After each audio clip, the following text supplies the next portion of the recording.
Olá, tudo bem com você? Eu sou Milton Jung, estamos aqui para mais um episódio do podcast Pacto com o Futuro. Tudo o que você precisa entender sobre ESG agora. E ao nosso lado, como sempre, nós temos o Carlo Pereira, CEO do Pacto Global da ONU no Brasil. Tudo bem com você, Carlo? Eu estou bem, Milton, espero que você esteja bem também. E hoje para falar sobre economia circular. E o nosso convidado é o Rafael Tello, da Ambipar. O Rafael, que é também do Comitê de Sustentabilidade do Pacto Global da ONU no Brasil e diretor de sustentabilidade da Ambipar. Rafael, muito obrigado pela sua gentileza de estar conosco, tudo bem? Tudo bem, muito obrigado aí pelo convite, muito bom poder ter essa oportunidade de falar sobre esse tema aí de economia circular, que move, né, não só a mim, mas todo mundo na Ambipar. Explica para nós esse conceito. Vamos lá. Todo o nosso modelo hoje de produção e consumo, ele é pensado de uma forma linear. As empresas tiram recursos da natureza, processam, vendem, a gente consome e joga no lixo. E esse é um processo que é insustentável. Isso é algo que o planeta não dá conta, porque a gente tem condições limitadas na natureza para retirar recursos e a gente tem espaço limitado para colocar esses resíduos também.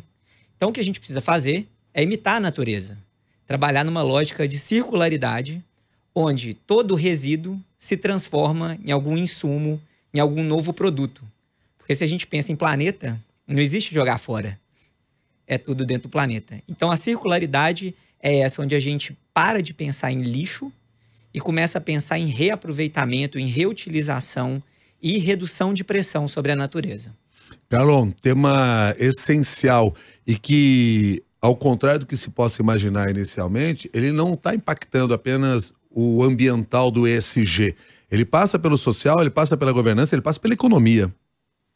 Milton, sem dúvida nenhuma, né? Economia principalmente, né? Porque, como o Rafael acabou de comentar aqui, a gente está falando em um uso racional de insumos, e não só insumos, né? Mas da gente olhar a cadeia como um todo. Então a gente está falando muito em eficiência, o que traz, claro, sem dúvida nenhuma, a economia. E o Rafael sabe que tem um case que eu gosto muito, porque quando a gente discute economia circular, o tema que parece simples, né? Só que para aplicar é muito complicado, e muitas vezes a gente acaba, nas discussões, vendo as pessoas, né, Rafael, resumindo ou limitando a reciclagem, né? Uhum. E tem um setor que eu gosto bastante quando a gente fala economia circular, que é o setor sucroenergético, né? Que para mim assim, é um grande exemplo no mundo, por que não, sobre isso, né? No sentido de que, enfim, hoje em dia se reaproveita absolutamente tudo, né?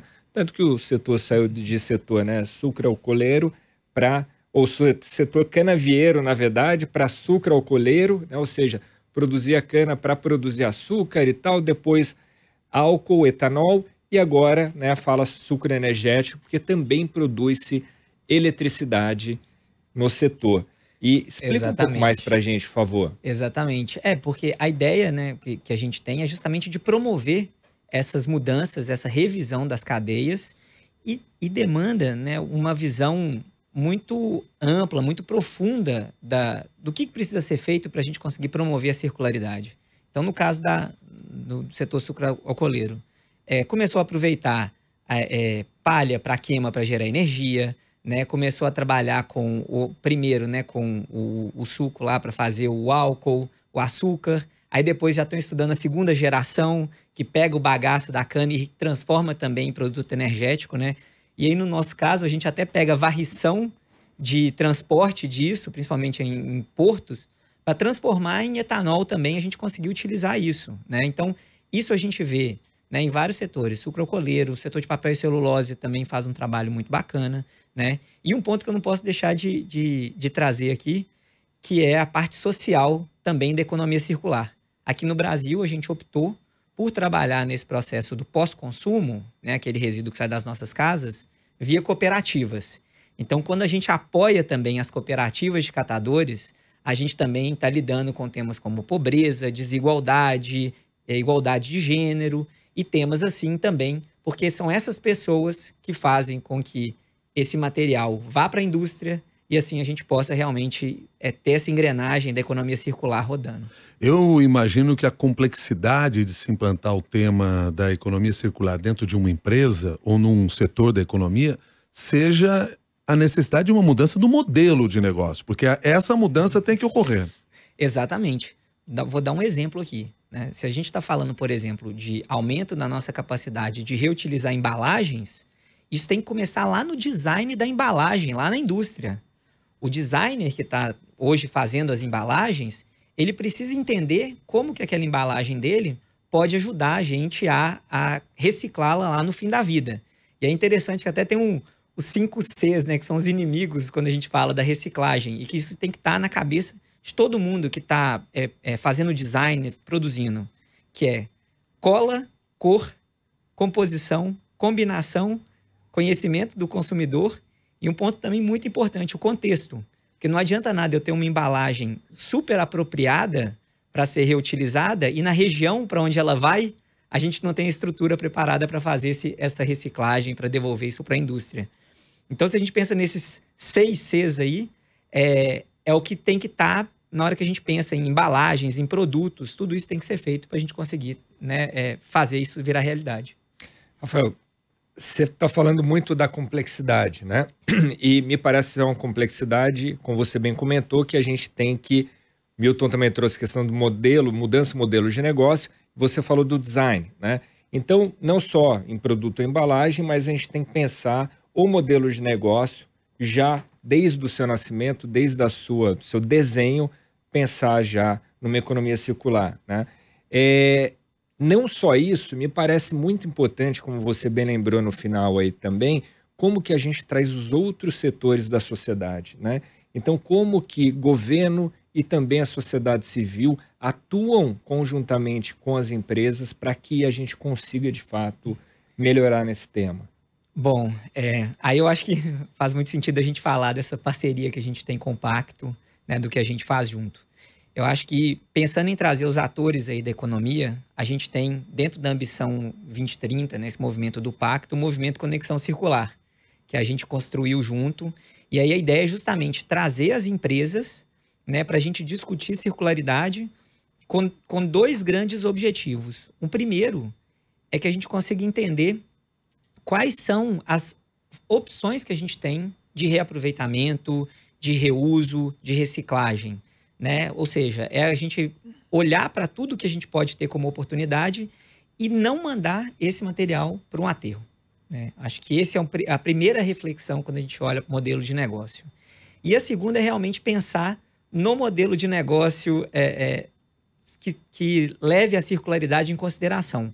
Porque aí a gente tem que pensar no custo do material, no custo de disposição, nas emissões que estão envolvidas dentro desse processo. Então, a gente precisa realmente pôr na ponta do lápis quais são todos os custos, todos os riscos que eu estou correndo, pensando, né, no modelo linear, e como que eu consigo mudar isso no modelo circular. E aí, envolvendo sociedade civil e governo, eu acho que é muito bacana o exemplo que a gente tem em Minas, né, do Hub ODS em Minas Gerais. A gente tem um grupo de empresas que a gente participa, que a gente quer olhar para os negócios, aí para os ODS, mais do que economia circular, todos os 17 ODS, e como que a gente consegue fazer com que o Estado consiga se desenvolver também seguindo os ODS. E aí, lá em Minas, a gente conseguiu ter um grupo muito bacana de empresas, e isso acabou atraindo também para que o Sebrae entrasse nesse nosso grupo, a Fiesp, a Organização das Cooperativas, né? E, inclusive, o governo começou a buscar também diálogo com a gente. Para quê? Eles queriam entender como que os ODS podiam ser uma força para o Estado atrair investimentos também. Que investidores estão buscando alternativas sustentáveis, né, que queiram olhar para esse território, né, e trazer recursos, ajudar a fechar essas cadeias, né, que a gente tem. Então, eu acho que são exemplos bacanas de ver como que essa discussão, esse olhar de longo prazo, focado, né, direcionado para a sustentabilidade, pode chamar a atenção, né, da sociedade civil e do governo também. Rafael Tello, eu estou pensando aqui enquanto vocês estão conversando que muitas vezes uma empresa, quando imagina, por exemplo, se adaptar à pauta ESG, vai buscar projetos fora do seu negócio, no sentido, ou seja, de apoiar, seja lá qual for. Mas o que você nos mostra na economia circular é que isso deve estar dentro da essência do negócio. E essa talvez seja a grande sacada de você poder investir nesse campo, porque a própria empresa diretamente já fará parte desse processo. Uhum. Perfeito. Isso aí, o Carlos que está aí há muito tempo também na área da sustentabilidade, sabe bem, o nosso desafio aí nas últimas décadas foi conseguir mostrar que sustentabilidade não é algo que tinha que estar paralelo ao negócio. Isso tem que estar dentro do negócio, atrelado à ideia de valor, né? E hoje, se a gente for, enfim, vamos pegar aqui um exemplo simples. Compliance, legislação. A gente tem uma política nacional de resíduos sólidos que obriga as empresas a cada vez mais incorporarem material reutilizado, né, reciclado dentro dos seus produtos. A empresa que não está preocupada com isso hoje, daqui a 5, 10 anos, ela não vai conseguir se estruturar para conseguir cumprir esse objetivo. E ela vai ter um problema legal, né? Então, esse tipo de reflexão e trazer isso para dentro do negócio é importante. E hoje, assim, o que é bacana, né? Que cada vez mais a gente começa a ver bons exemplos. Né? Um exemplo que eu gosto muito, que eu citei, da indústria de papel e celulose. Hoje, o nosso trabalho que a gente faz com empresas desse setor, a gente pega um resíduo orgânico que era destinado para aterro e a gente transforma num condicionador de solo que, inclusive, ajuda a aumentar a produtividade, tanto em florestas quanto no agro. Então, esse tipo de solução é o que mostra que a gente pode não só reduzir risco, mas também trazer valor. Não só para a empresa, mas para todos os stakeholders, todos os públicos envolvidos com essa organização. Eu queria pegar, Milton e Rafael, um pouco nessa linha, né? Eu sou de Americana, interior do estado de São Paulo, né? Então, atrás da minha casa tinha um canavial, né? Acho que por isso que, então, o exemplo do setor, ele me mexe tanto. Então, eu brincava no meio do canavial e tal, fiz parte da minha infância. E aí, o que acontece, né? Há 35, 40 anos, o que a gente tinha, né? E assim, menos tempo até, queimada na cana, né? Então, quer dizer que a gente queimava, aí iam lá os cotadores da cana, certo? Então, a gente tem uma questão aí de mudança do clima, que a gente queimava, e tinha, então, essa emissão de gás de efeito estufa. A gente tinha, por outro lado, também ali os cotadores, né? E a gente sabe tudo o que acontecia de violações de direitos humanos, muitas vezes, mesmo quando não havia nenhum tipo de violação diretamente de direitos humanos, as condições não eram as melhores, né? Não é o melhor trabalho do mundo ser cotador de cana. E aí, quando o setor repensou, né, falou, olha só, a gente tem que pensar o que fazer com queimada. Não dá para a gente continuar queimando, né? As cidades foram ficando cada vez mais perto das plantações ou vice-versa, né? E aí, com isso, então, a palha que era queimada, ela serve justamente para manter o solo com uma boa qualidade. Então, assim, o que era um problema traz uma solução boa. Essa palha é usada para etanol de segunda geração. Essa palha é usada para geração de bioeletricidade. Então, essa palha que a gente estava queimando, ela gera um monte de coisas boas, inclusive, claro, o retorno financeiro, inclusive no lado social, né? Porque hoje você tem a maior parte, no Brasil como um todo, a maior parte da produção de cana-de-açúcar, ela é mecanizada, né?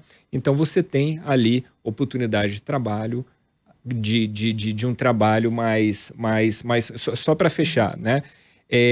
Com uma capacitação maior. E com relação à água, né? Você tinha, então, a vinhaça, né? A vinhaça era jogada em corpo hídrico, né? No rio, riacho, qualquer coisa, ou até era absorvida pelo solo e era, assim, um impacto enorme. Essa vinhaça, hoje em dia, ela é tratada, você extrai a água e ainda aproveita o que você tem ali como insumo, né? Então, quer dizer que, inclusive, isso que era um problema, hoje o setor, muitas vezes, acaba sendo ali, ele tem um excedente de água. Ele acaba sendo positivo em água, inclusive, né? E é bacana que a gente vê esse tipo de transformação hoje, né? Além desses dois setores que a gente falou, a produção de café está indo na mesma linha, toda a parte industrial, né? Principalmente bens intensivos em água, já estão trabalhando com ciclo fechado, com reuso de água, com reaproveitamento. Essa é uma coisa que é muito bacana, né, Milton, que a gente vê como que as empresas aqui no Brasil, elas estão abraçando mesmo esses objetivos, né, e tentando colocar isso nos seus negócios. É algo que é muito particular, assim. Eu acho que se a gente for pensar em América Latina, a gente tem muitos exemplos aqui no Brasil de empresas que estão engajadas, né? Veja o exemplo aí desse movimento da Ambição 2030 do Pacto. São 260 empresas que se comprometeram com algum objetivo, né? Dentro desse movimento do Conexão Circular, que é novo, a gente já tem 15 empresas já comprometidas para criar modelos de negócios sustentáveis, né? E vai de tudo, serviços, produção, plataforma de venda de alimentos. Tem muita gente que está olhando, né?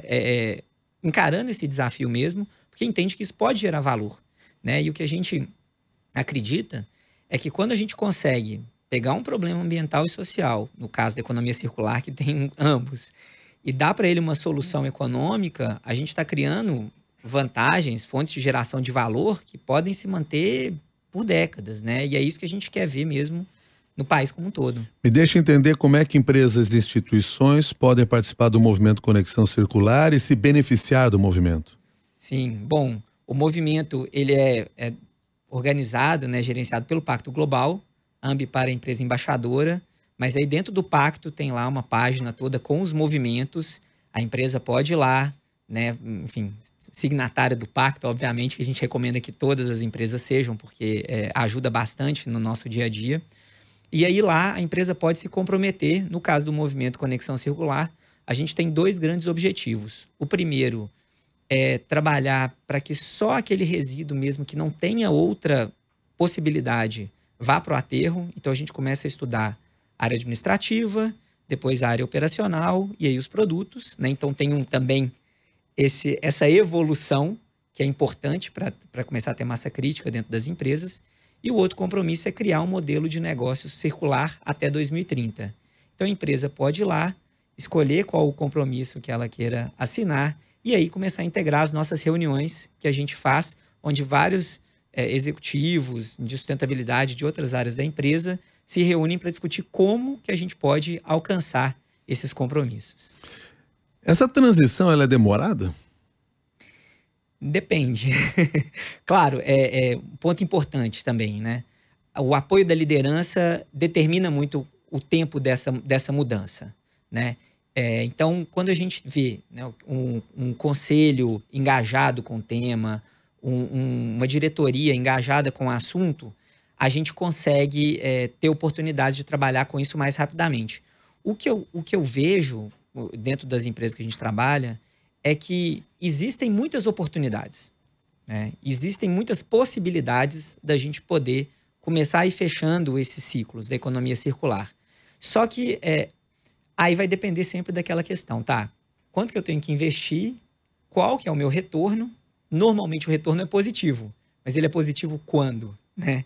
E aí é que está a habilidade dos gestores para a gente conseguir mostrar mesmo para essa liderança, para investidores, para acionistas, que no longo prazo o caminho é esse, né? A gente não tem outro caminho que não seja trabalhar com a circularidade.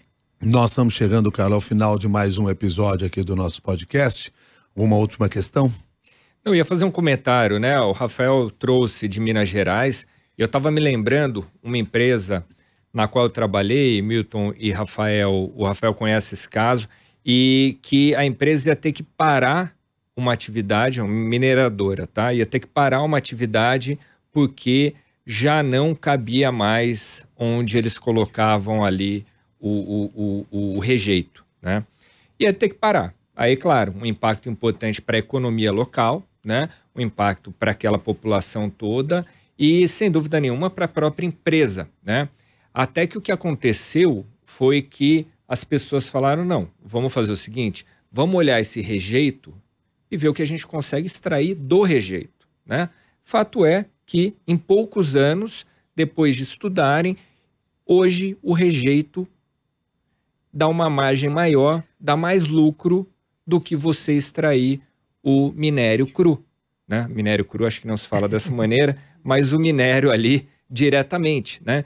Então esse é um exemplo, eu tenho absoluta certeza que a gente tem muito mais desses exemplos por aí.